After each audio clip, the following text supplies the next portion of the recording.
Alright, here's the little kitchen timers, and by little I totally mean a nice size. Look how big that is. With the kickstand. And when you get them, you might think, oh my gosh, after pushing buttons 5 million times, it's not working. It's because the battery that comes with it is wrapped. See that? So it's not going to work until you take that off.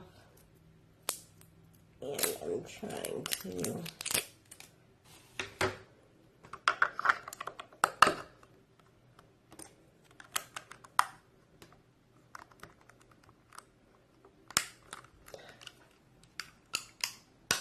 Okay. There we go.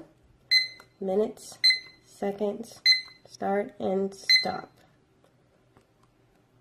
So you can see it again. Minutes, seconds, start and stop. On and off button. Magnet or kickstand.